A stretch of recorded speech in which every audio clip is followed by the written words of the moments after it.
Course 5, Neuromotor Function and Social Cognition, Week 4, Overview of Social Cognition. Week 4, Learning Objectives. Understand components and vocabulary related to social cognition, and to demonstrate knowledge of how social cognition can impact student learning.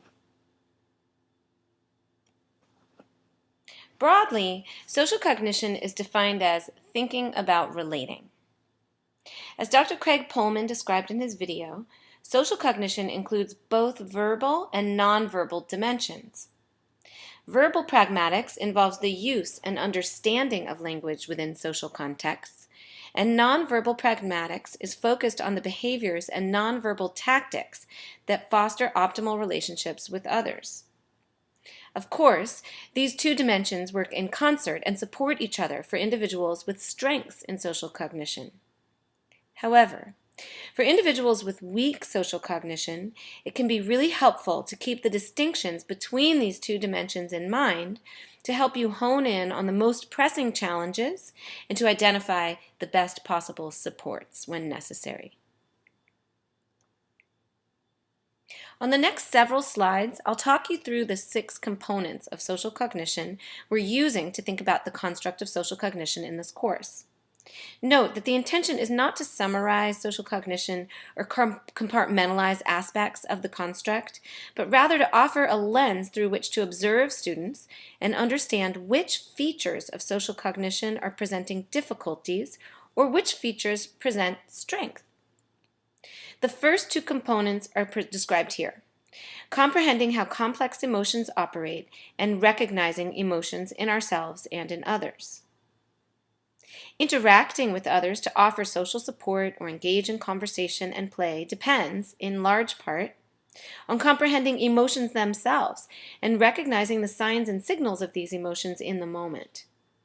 Students with weaknesses in these components may seem insensitive or inappropriate with friends in the classroom.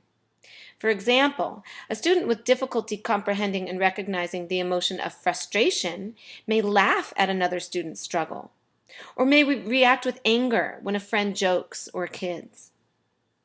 On the other hand, a student with strength in these components may really shine as a caring individual among peers, or may always appear to be a good listener.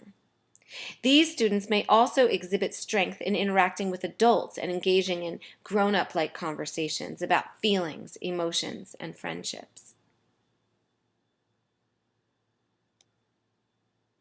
The next 2 components are linked similarly, as understanding another's perspective is fundamental to general interpersonal understanding. Of course, young children can have difficulty understanding perspective for developmental reasons.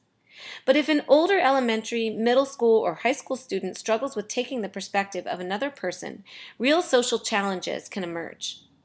It can constrain that student's abilities to predict how peers will react to behaviors or comments, and can challenge interpretations of social feedback among peers and classmates.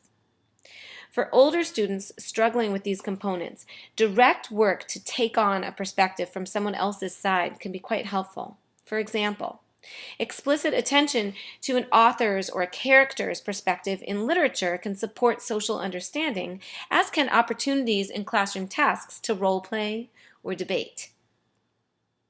Students with strengths in these components may really enjoy and have success with these same activities. In particular, writing with an author's voice or crafting a persuasive essay can provide opportunities to let these students draw upon their strengths to complete assignments and general classroom tasks. And finally, components 5 and 6 speak to the kinds of social information kids need to draw upon in the moment as they interact with peers and engage in play. Students who have difficulty managing the initiation, rate, intensity, and duration of social interactions may occur to peers as annoying, rude, or weird. Similarly, students who struggle to pick up on how their behaviors are affecting peers can be interpreted by peers as insensitive, even bully-ish, or socially unappealing. For these students, direct attention to these components within a safe, nurturing, and supportive environment is key.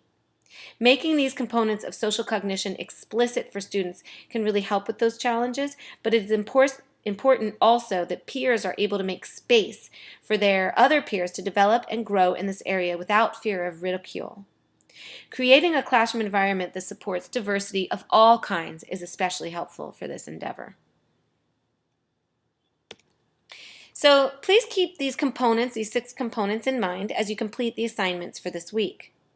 The quick rate activity will ask you to consider the parts of the school day that place the heaviest demands on students' social cognition and social interactions, in part to give you an opportunity to start thinking about the students with whom you work, to see if there are parts of the day you might want to more closely observe them to understand their social cognition, strengths, and weaknesses. And for the social cognition viewing activity, please download the social cognition viewing template available under week 4 assignments and use it to analyze the social demands in the math activity you'll find at this link. I hope you get a lot out of these activities and that you find aspects that are useful for your own practice. We will talk more about the connections between social cognition and the other constructs in the upcoming weeks and at our Collaborate sessions on Wednesday. See you in a few days.